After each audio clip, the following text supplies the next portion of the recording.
Halo, apa kabar semua? Anda menyaksikan Indonesia Forward bersama saya Lucia Saharwi. Arus digitalisasi sistem pembayaran yang makin cepat perkembangannya mendorong Bank Indonesia untuk terus berinovasi. Untuk itu sebagai bank sentral, Bank Indonesia harus memahami apa yang terjadi di lingkungannya, terlebih lagi di masa pandemi COVID-19.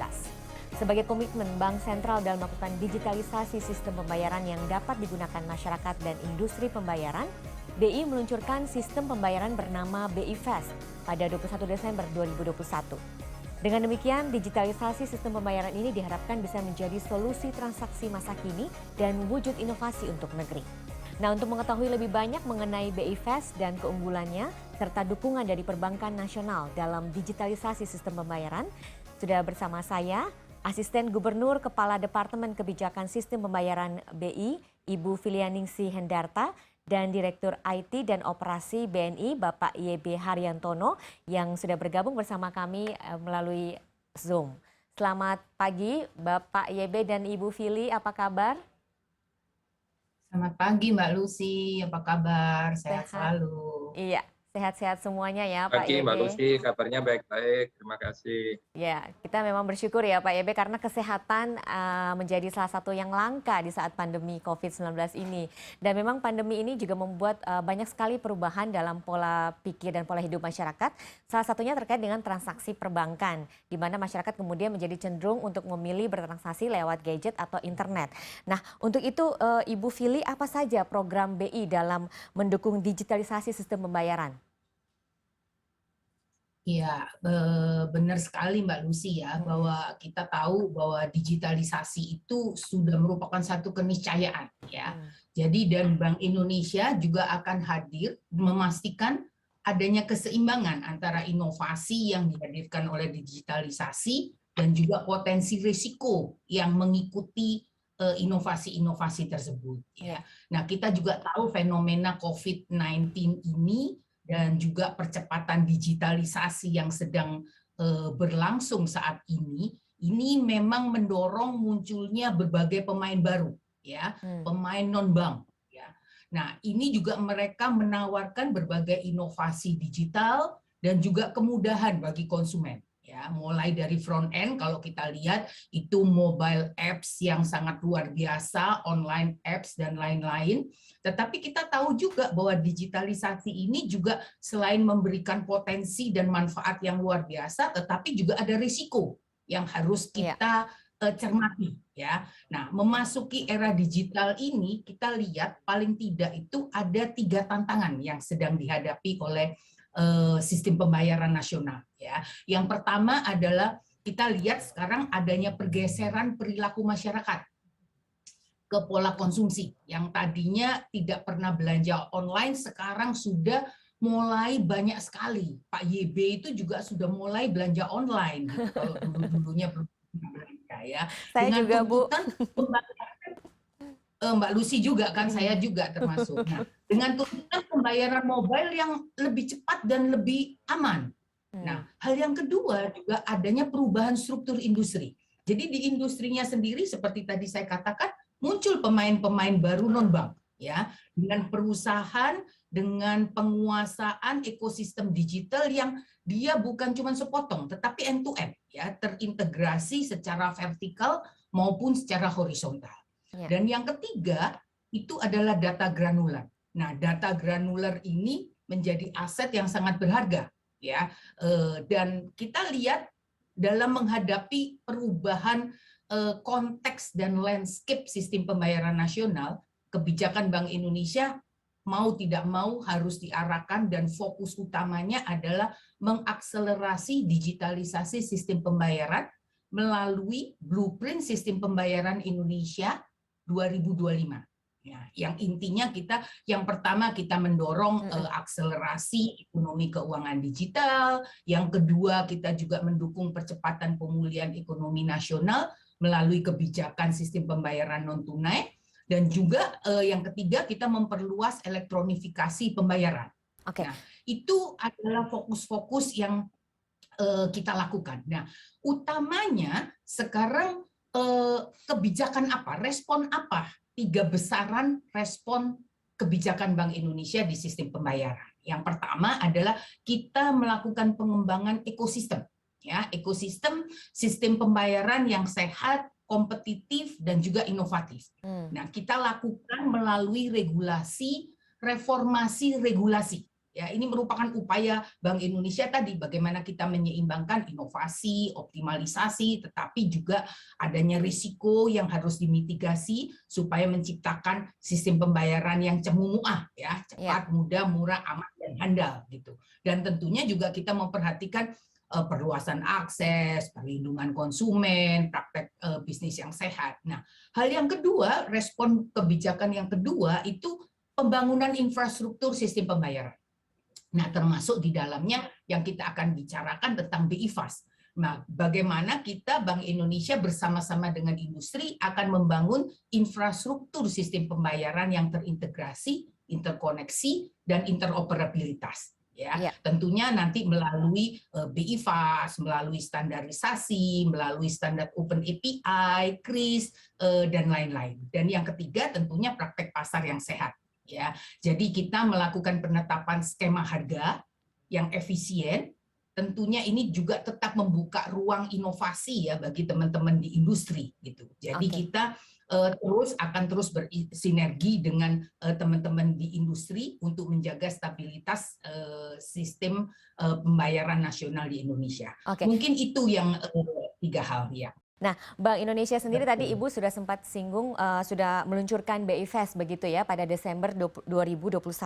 Apakah ini merupakan salah satu wujud dukungan BI terhadap digitalisasi? Betul sekali. Karena kita ingin mewujudkan sistem pembayaran nasional yang tadi cemumuah, cepat, mudah, murah, aman, dan handal. Dan ini adalah 5 kata yang ada di benak masyarakat saat ini.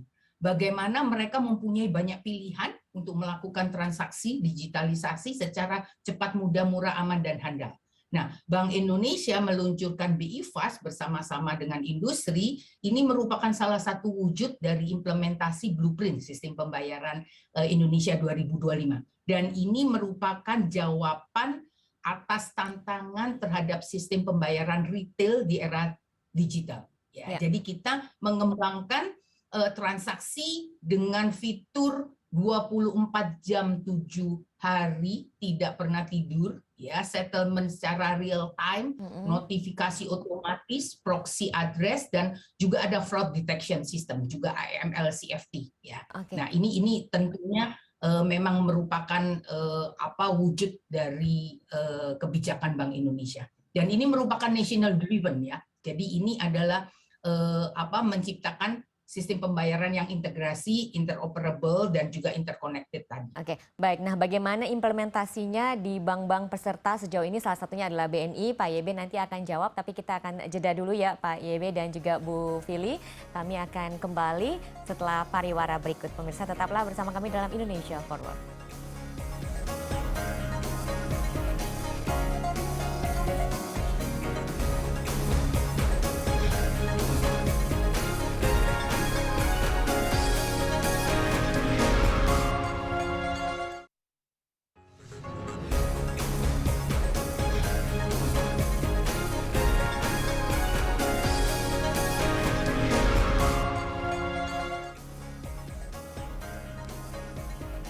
Anda masih di Indonesia Forward dan saya masih bersama Asisten Gubernur, Kepala Departemen Kebijakan Sistem Pembayaran Bank Indonesia, Ibu Filianingsih Hendarta, dan Direktur IT dan Operasi BNI, Bapak YB Haryantono.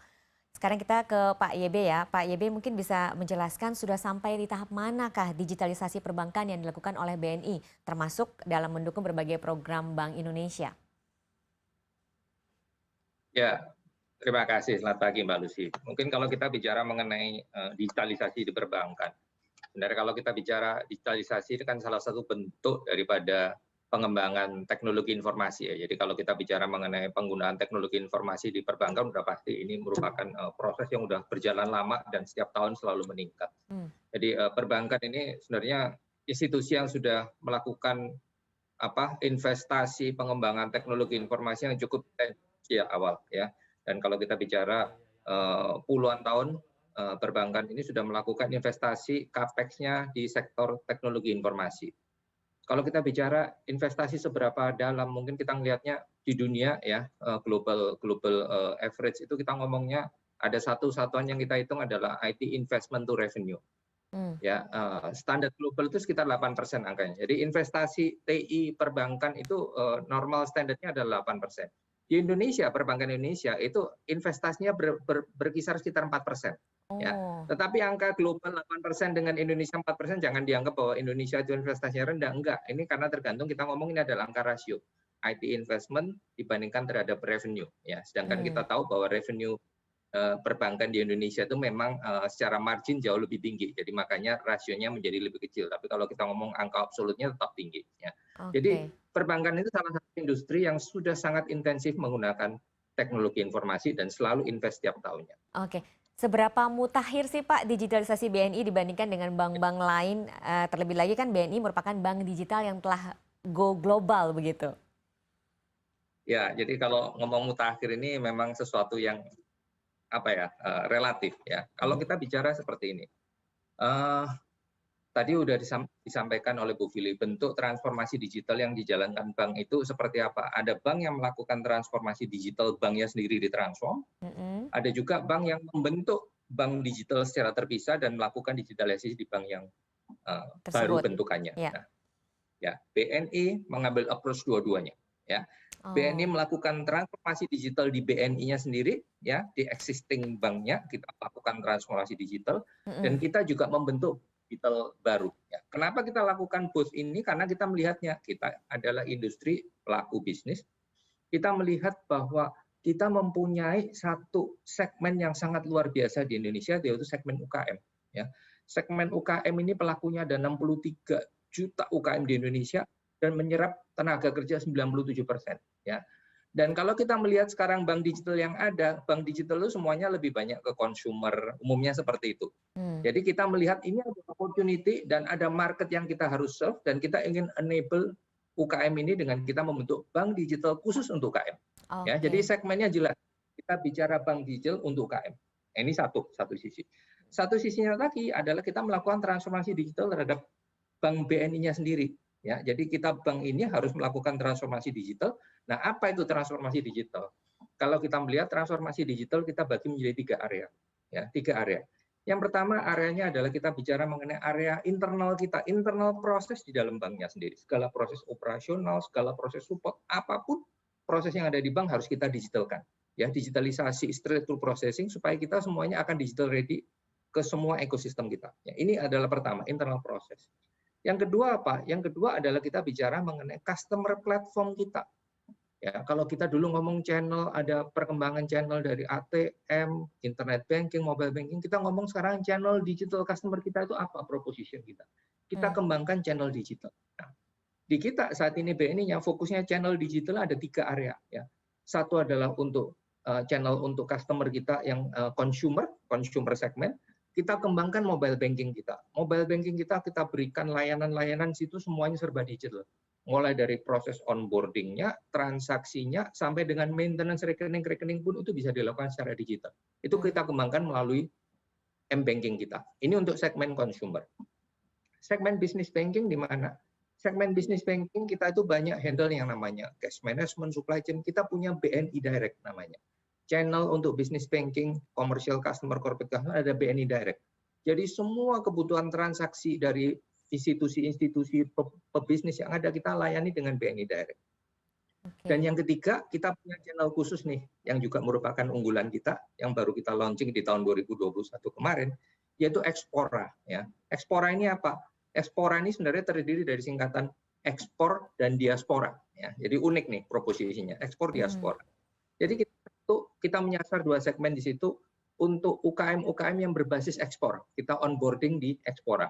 Dan juga untuk nantinya diaspora Indonesia yang berada di mana-mana, kita akan jaring mereka ke dalam platform Expora ini. Nah, gunanya untuk apa Expora ini? Kita ngelihatnya keunikannya adalah kita bicara mengenai, kita akan bicara beyond banking. Ya, beyond banking apa? Karena kalau kita bicara mengenai UKM ekspor, kita ingin layani mereka itu bukan hanya pembiayaannya aja, tetapi mulai dari onboarding-nya mereka, bicara mengenai pembinaan mereka, bagaimana quality program menjalankan produk yang baik itu seperti apa, quality assurance yang ngurus perizinan, financing, bagaimana mencari pembeli, bisnis matching-nya, bagaimana melakukan transaksi ekspornya, logistik segala macam, yang semuanya beyond banking. Dan kita lakukan ini dengan kolaborasi di dalam platform digital itu. Jadi kita akan kolaborasi dengan si pendidikan, training, dan segala macam di situ. Jadi ini kita bicara mengenai platform digital. Ini bagian yang kedua dari transformasi digital. Jadi ada 3 segmen yang kita layani. Dan yang ketiga adalah, ini yang terakhir, yang bagian ketiga transformasi digital adalah kita ngomong sekarang itu ekosistem digital itu di mana-mana, fintech di mana-mana. Dan kita harus menyediakan layanan perbankan kepada mereka melalui apa? Melalui open banking atau open API. Jadi ini 3 area yang kita kembangkan di dalam BNI sendiri, dan kita cukup intensif untuk melakukan semua sektor ini. Mungkin gitu, Mbak Lucy. Agak panjang jawabannya. Ya, nah tadi kalau layanan BI Fast yang dikeluarkan Bank Indonesia bagaimana, Pak? Layanan BI Fast ini sesuatu sebenarnya kita melihatnya sesuatu yang luar biasa ya, karena Bank Sentral kita mempunyai inisiatif BSPI 2025 yang sangat lengkap untuk bicara mengenai blueprint ya, apa yang harus dikembangkan ke depan. Nah, kita melihatnya kalau kita bicara mengenai spesifik ya, dari beberapa blueprint ini salah satunya layanan retail. Retail ini salah satunya diimplement adalah BI Fast. Ini hanya salah satu inisiatif dari blueprint BSPI secara keseluruhan. Yang pasti kita waktu implement BI Fast itu satu adalah biaya ya. Jadi ini adalah kemudahan untuk customer. Ini sebenarnya untuk larinya itu adalah benefitnya itu paling besar berada di nasabah. Yang dulu transaksi umumnya kita lakukan dengan 6.500 sekarang turun menjadi 2.500. Jadi biaya itu pasti menjadi satu kemudahan. Yang kedua sebenarnya mungkin belum dimanfaatkan banyak orang ya. Yaitu adalah yang tadi sempat disampaikan oleh Bu Fili mengenai proxy. Jadi kalau sekarang orang transfer harus ingat nomor rekening, ke depan itu selama dia registrasi nomor HP dan emailnya, ya, orang itu nggak perlu ingat nomor rekening, saya transfer aja ke nomor HP orang, saya tahu nomor HP-nya itu sesuatu yang lebih umum ya, semua orang punya HP. Transfer ke nomor HP itu di database di BI-nya itu mempunyai database hubungan account-nya didaftarkan dengan nomor HP. Ya, atau juga dengan email, jadi itu bisa dilakukan semuanya. Dan yang ketiga keuntungannya straight through, semuanya online, ya real time. Jadi transfer langsung masuk. Dan sebenarnya untuk banknya sendiri, kita sebagai penyelenggara sistem pembayaran, kita juga mempunyai keuntungan yaitu settlement bisa online. Ya, langsung saat itu juga langsung debit kreditnya terjadi interbanknya. Nah ini benefit-benefit yang berjalan dengan jalannya BI Fast. Baik. Kita akan membahas ini lebih lanjut nanti, Pak YB dan juga Bu Fili. Pemirsa jangan kemana-mana, kami masih akan kembali setelah pariwara berikut.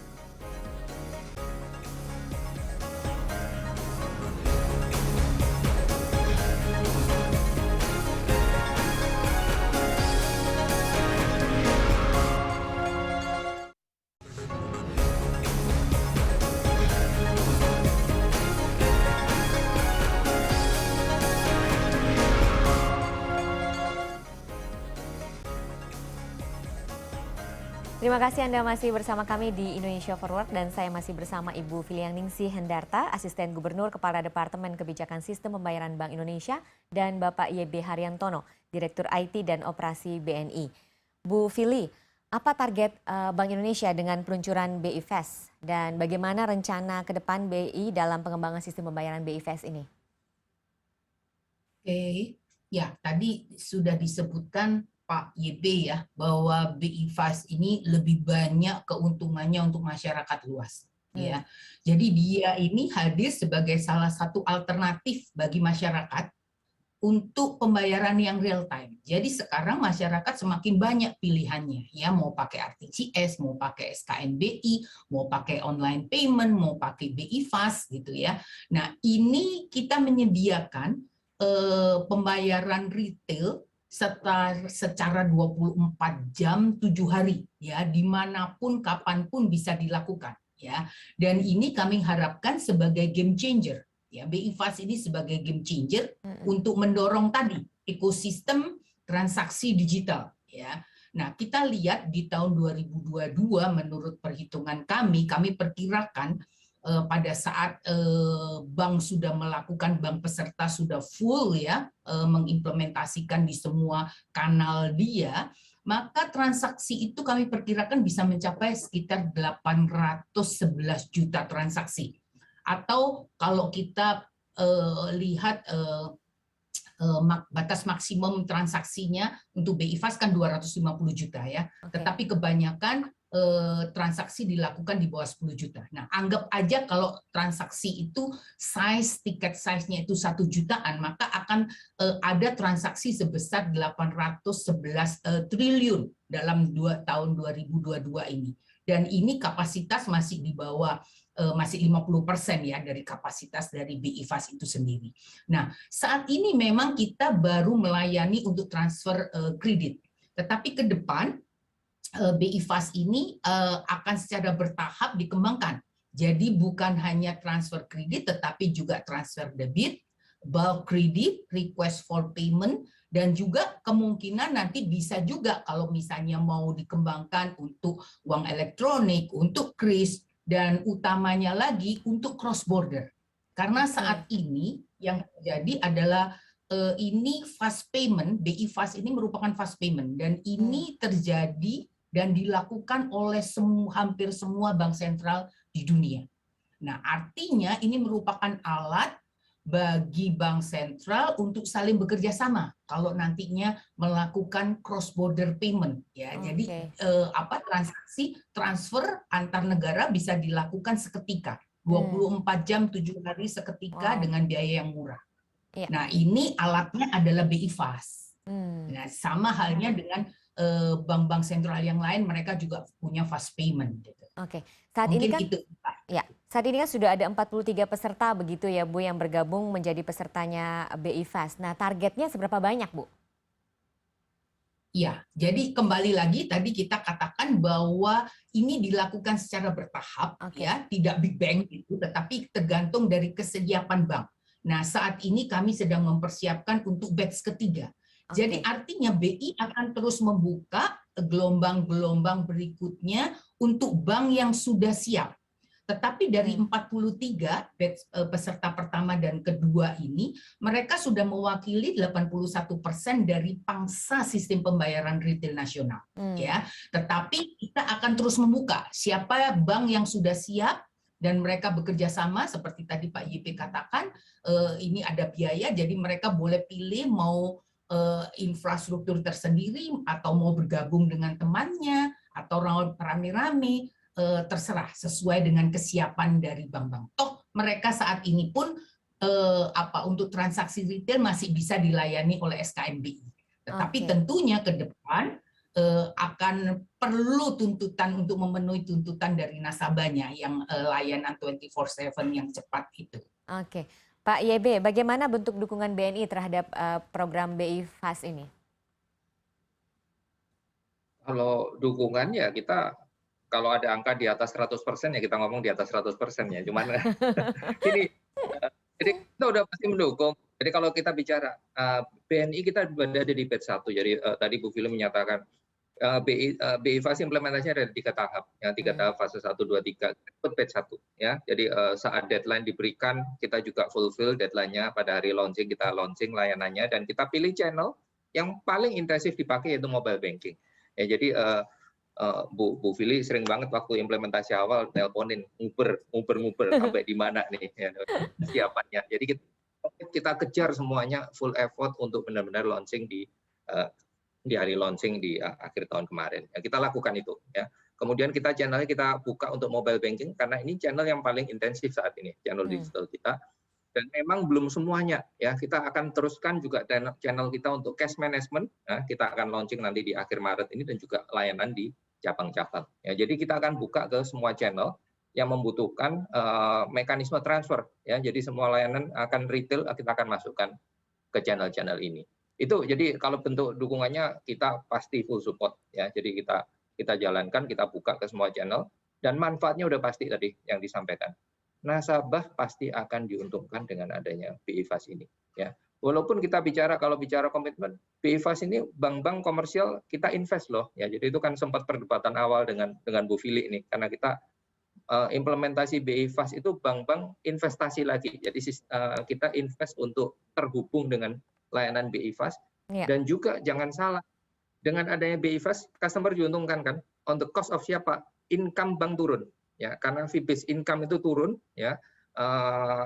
jadi nasabahnya diuntungkan. Tentunya bank-bank komersial awal-awalnya kemarin pada teriak juga ya kan, karena angkanya turun ya, income-nya turun cukup drastis kalau angka 6.500 menjadi 2.500. Betul. Tetapi ini adalah komitmen dari kita untuk mendukung dari Bank Indonesia, bicara bagaimana kita menyediakan layanan sistem pembayaran kepada nasabah dengan murah ya. Jadi ini bagian dari komitmen untuk melakukan dukungan ini. Jadi seperti itu Mbak Lucy.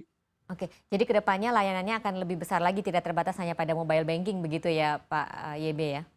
Kita buka ke semua channel ya, karena memang harapannya kan kita bicara gini, income akan turun untuk perbankan, tetapi harapannya adalah masyarakat akan berpindah ke channel digital ya. Jadi harapannya transaksi ke depan akan semakin tumbuh untuk layanan transaksi digital ini, sehingga kalau kita bicara channel digital kan sebenarnya channel yang lebih murah dibandingkan channel yang tradisional ya. Orang akan menuju less cash society, kalau nggak bisa ngomong cashless ya, less cash society, lebih banyak orang menggunakan penggunaan pembayaran digital dibandingkan pembayaran cash ya. Karena cash ini adalah suatu biaya yang mahal untuk Bank Indonesia dan juga untuk perbankan. Untuk menyediakan layanan cash ini sangat mahal sekali karena banyak proses manual yang berbasis orang berjalan di sana. Jadi harapannya ke depan transaksi digital akan meningkat, sistem pembayaran akan menjadi lebih efisien dan lebih murah. Begitu Mbak Lucy. Oke, dari segi fitur BI Fast ini bagaimana Anda melihat bisa memberikan benefit bagi bisnis perbankan, Pak YB? Kalau kita ngomong fitur, pasti saat awal ini fiturnya standar ya. Transfer itu sesuatu yang standar kan, dan memang paling tinggi dipakai, makanya kita dijalankan di strateginya untuk implementasi transfer. Kedepannya semua mekanisme pembayaran akan selengkap mungkin masuk ke BI Fast untuk retail payment. Ya, jadi kita melihatnya ini akan memfasilitasi sistem pembayaran retail yang akan lebih lengkap. Ya, jadi kita akan lakukan secara bertahap, udah pasti ya. Even sekarang untuk implementasi pembayaran yang transfer aja kita lakukan juga butuh waktu. Jadi sistem pembayaran memang selalu nggak bisa kita lakukan dengan buru-buru ya, karena kita sangat menjaga quality dan kesempurnaan dari layanan ini. Karena kalau layanan bermasalah, uang yang terlibat di dalamnya kalau terjadi kesalahan. Jadi memang tetapi semuanya pasti dilakukan dengan proses akselerasi untuk mempercepat sistem layanan baru ini. Baik. Begitu Mbak Lucy. Baik, terima kasih Pak YB dan juga Bu Fili sudah bergabung bersama kita, sudah berbagi dalam diskusi pagi ini. Pemirsa, demikian Indonesia Forward kali ini. Semoga diskusi kita hari ini bisa membuka wawasan lebih luas mengenai digitalisasi sistem pembayaran sebagai solusi transaksi masa kini dan wujud inovasi untuk negeri. Saya Lucia Sahari undur diri, sampai jumpa.